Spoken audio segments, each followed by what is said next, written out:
लोगों के मन में अक्सर डाउट बना रहता है कि जो बैटरी होती है उसमें AH क्या होता है और MAH क्या होता है।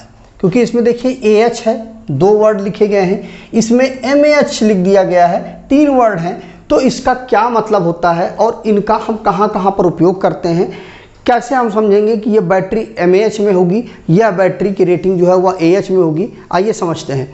तो देखिए जो बैटरी होती है, जो हम इस बैटरी का उपयोग करते हैं हम इन्वर्टर वगैरह में, तो वहाँ पर ये बैटरी उपयोग होती है। और जो फ़ोन वगैरह हमारे होते हैं उसमें इस प्रकार की बैटरी का उपयोग किया जाता है।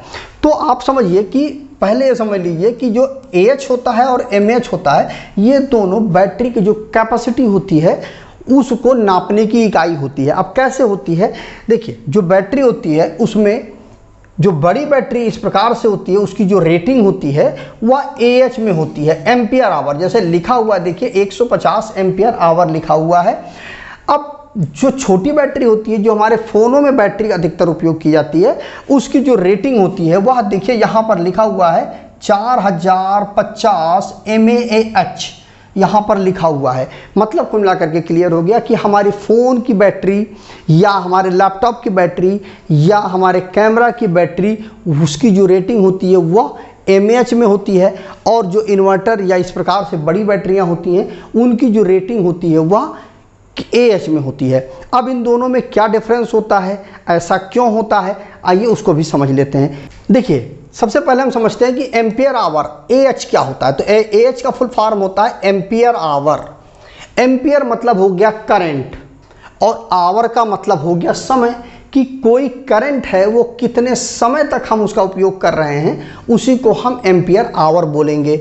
जो एम्पियर आवर है यह एक ऐसी इकाई है जिसका उपयोग हम यह मापने के लिए करते हैं कि कोई बैटरी है वह कितनी बिजली स्टोर कर सकती है, उस बैटरी के अंदर कितना करंट स्टोर हो सकता है, इकट्ठा हो सकता है, वह हमारा एम्पियर आवर बताता है। इसे बैटरी की क्षमता भी कहा जाता है, कैपेसिटी। जितना ज़्यादा AH होगा उतनी ज़्यादा कैपेसिटी की बैटरी होगी। आप ऐसा समझ लीजिए कि 150 AH की बैटरी है मतलब उसकी कैपेसिटी ज़्यादा है। अगर 200 AH की बैटरी है तो उसकी कैपेसिटी और ज़्यादा है, उसमें ज़्यादा जो करंट है वो स्टोर किया जा सकता है। 250 AH की बैटरी है मतलब उसमें और ज़्यादा करंट स्टोर किया जा सकता है, उसकी कैपेसिटी और ज़्यादा है। ठीक है, तो मतलब AH जो है वो बैटरी की क्षमता को बताता है। इसमें जो A है उसको हम एम्पियर से डिनोट करते हैं, या करंट की मात्रा को मापता है कि जो करंट है वो कितना हम इस बैटरी से ले सकते हैं अधिकतम। और जो घंटा है H, उसमें क्या होता है, समय, उसकी इकाई मतलब समय के लिए उसका उपयोग किया जाता है।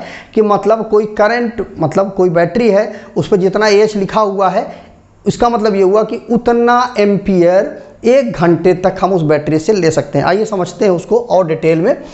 देखिए जब अब क्या मिल गया, मतलब दोनों मिल करके क्या बन गए, एम्पियर आवर बन गया। या दोनों मिल करके बताता है कि बैटरी एक निश्चित दर पर कितने समय के लिए हमें बिजली दे सकती है। इसको हम एम्पियर आवर से कैलकुलेट करते हैं। ठीक है, कितना समय तक हम बैटरी हमें करंट दे सकती है। जैसे कि एग्जांपल ले लेते हैं, जैसे कि यहाँ पर देखिए 150 AH लिखा हुआ है ना, इसका मतलब ये हुआ कि जो बैटरी है वह 150 एम्पियर का करंट कितना देर तक, 1 घंटा तक हमें दे सकती है। या अगर हम इसको दूसरी तरह से भी हम रखें कि अगर 1 एम्पियर का करंट 150 घंटा तक हमें दे सकता है ये बैटरी। ठीक है, इसका एक एग्जांपल यहाँ पर देखिए, ये बैटरी 100 एम्पियर आवर की है। तो इसका मतलब ये हुआ कि 1 एम्पियर का करंट, बैटरी कितने एम्पियर आवर की है, 100 एम्पियर आवर की बैटरी है। तो क्या होगा कि 1 एम्पियर का करंट 100 घंटे तक हमें दे सकती है। या इसको उल्टा कर दीजिए, 100 एम्पियर का जो करंट है वह हमें 1 घंटे तक ये दे सकती है। अगर हम 100 AH की बैटरी है, यदि हम उससे पूरे के पूरे 100 एम्पियर का करंट लेते हैं तो वह 1 घंटे के अंदर डिस्चार्ज हो जाएगी। और अगर हम उससे 1 एम्पियर का करंट लेते हैं तो वह 100 घंटे में डिस्चार्ज होगी। ठीक है, इसका मतलब ये होता है। या इसको हम कह सकते हैं 10 एम्पियर का जो करंट है वह 10 घंटे तक हमें दे सकती है जो बैटरी होती है। ठीक है, तो इसका मतलब एम्पियर आवर हो गया। ये कुल मिलाकर के ये हुआ कि जितने एम्पियर आवर की बैटरी है उतना करंट हम, अगर पूरा का पूरा एम्पियर आवर आप लेना चाहते हैं, पूरा का पूरा करंट आप लेना चाहते हैं, तो वो 1 घंटे के अंदर बैटरी आपकी डिस्चार्ज हो जाएगी। ठीक है, तो ये हो गया। बैटरी कभी भी आपको, जो बैटरी होती है उसको जब चार्ज किया जाता है तो उसको कभी भी उसके 10% से अधिक करंट के साथ आप बैटरी को चार्ज ना करें, क्योंकि अगर आप 10% से ऊपर की बैटरी, मतलब ज़्यादा करंट से, आप 10% से ऊपर करंट से यदि आप बैटरी को चार्ज करते हैं तो बैटरी आपकी ख़राब होने की संभावना सबसे ज़्यादा हो जाती है। तो आप जब भी बैटरी को चार्ज करें तो प्रयास करें 10 एम्पियर्स, मतलब 10% से ज़्यादा करंट उसको आप ना दें चार्जिंग के दौरान। अब AH का जो महत्व है, मतलब जो इम्पोर्टेंस है, वो क्या है? बैटरी का जो लाइफ होती है उस पर निर्भर करता है। अधिक AH रेटिंग वाली जो बैटरी होती है उसका जो समय होता है बैकअप का वो ज़्यादा होता है। मतलब मिला करके अगर 250 AH की बैटरी है तो वह ज़्यादा देर तक, मान लीजिए आप इसे एक मान के चलिए कि 10 एम्पियर का यदि आप करंट लेते हैं तो 25 घंटा तक ये बैटरी आपकी चलेगी। ठीक है, अगर वह 150 AH की बैटरी है, यदि आप 10 एम्पियर का ही करंट ले रहे हैं तो यह 15 घंटे तक चलेगी। ठीक है, कुल मिलाकर के बात ये हुई कि अगर AH ज़्यादा है, AH रेटिंग ज़्यादा है, तो बैटरी का जो बैकअप टाइम है वो ज़्यादा हो जाएगा। उपकरणों के लिए उपयुक्त बैटरी का चयन यदि आपको करना हो तो देखिए, विभिन्न जो उपकरण होते हैं उनकी क्षमता के अनुसार अलग अलग बैटरी की आवश्यकता होती है। किसी चीज़ को ज़्यादा लंबे समय वाली बैटरी की ज़रूरत होती है, किसी को कम लंबे समय, मतलब कम बैकअप वाली बैटरी के लिए ज़रूरत होती है। तो अलग अलग बैटरी की आवश्यकता होती है। अब मान लीजिए किसी बैटरी की यदि आपको तुलना करना है तो उसका जो AH रेटिंग होगा उसी के अनुसार उस बैटरी की तुलना की जाएगी। मान लीजिए 250 AH की बैटरी है, उसकी तुलना 150 AH से की जाए तो आप इस प्रकार से कर सकते हैं कि 10 एम्पियर के यदि आप करंट लेते हैं तो तुलना यदि आप करते हैं तो ये 25 घंटे तक का बैकअप देगी, और यदि 10 एम्पियर करंट 150 एम्पियर आवर की बैटरी से लेते हैं तो 15 घंटे तक ही आपको बैटरी बैकअप दे पाएगा। तो दोनों में ये डिफरेंस हुआ, ये तुलना हो गई। अब बात आती है कि ये तो क्लियर हो गया कि AH क्या होता है। जैसे यहाँ पर एक चीज़ और देख लीजिए, जैसे यहाँ पर यह जो बैटरी है इसमें देखिए 1300 mAh लिखा हुआ है। ठीक है, यहाँ पर देखिए लिखा हुआ है 150 AH, तो ये बड़ी बैटरी का है और ये छोटी बैटरी का है। तो ये चीज़ क्लियर हो गई ना आपको AH क्या होता है। ठीक है, अब MH समझते हैं हम कि देखिए MH जो होता है उसका फुल फॉर्म होता है मिली एम्पियर आवर। AH जो होता है ये बड़ी इकाई है, MH जो है वह छोटी इकाई है।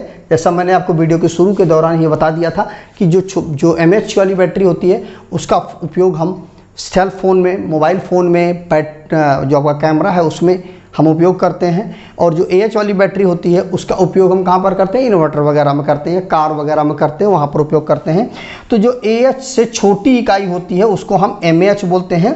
तो एक AH बराबर होता है 1000 mAh। ठीक है, 1000 mAh बराबर होता है एक AH। ठीक है, तो अब ये चीज़ क्लियर हो गई कि mAh और AH में क्या डिफरेंस होता है। तो जैसे देखिए 1300 mAh लिखा हुआ है, तो यदि आप इसको AH में बदलना चाहें तो सिंपल इसके नीचे आप 1000 से डिवाइड कर दें तो आ जाएगा 1.3 AH। मतलब ये जो बैटरी है, लिथियम आयन बैटरी है, इसका उपयोग कहाँ पर किया जाता है? जो आपका कार वगैरह है उसमें यही बैटरी का उपयोग किया जाता है। जो आपका लैपटॉप वगैरह है उसमें भी इसी बैटरी का उपयोग किया जाता है। कई बैटरियां जोड़ करके बनाया जाता है लैपटॉप की बैटरी आपकी। तो ये जो लिथियम आयन बैटरी है इस पर यदि 1300 mAh लिखा हुआ है, मतलब ये कितने AH की बैटरी हुई? तो आप सिंपल 1000 से आप डिवाइड कर दीजिए, क्योंकि यहाँ पर मैंने आपको बता दिया एक AH बराबर होता है 1000 mAh। तो 1000 से आप डिवाइड कर दीजिए तो आपको हो जाएगा 1.3 AH की आपकी बैटरी हो गई। तो इस प्रकार से आपको क्लियर हो गया होगा कि AH क्या होता है और mAh क्या होता है, और दोनों में क्या डिफरेंस होता है, कहाँ पर AH का उपयोग किया जाता है, कहाँ पर mAh का उपयोग किया जाता है, और एक AH में कितने mAh होते हैं और एक mAh में कितने AH होते हैं। ये चीज़ आपको क्लियर हो गई होगी। और किस प्रकार से कितना करंट दे सकती है कितने AH की बैटरी, ये भी चीज़ आपको क्लियर हो गई। फिर भी यदि आपके मन में कोई डाउट रह गया है कमेंट करके ज़रूर पूछिएगा, मैं प्रयास करूँगा उस पर वीडियो में ज़रूर बनाऊँ या आपके कमेंट का जवाब ज़रूर दूँ। तो आज की वीडियो में बस इतना ही। जय हिंद।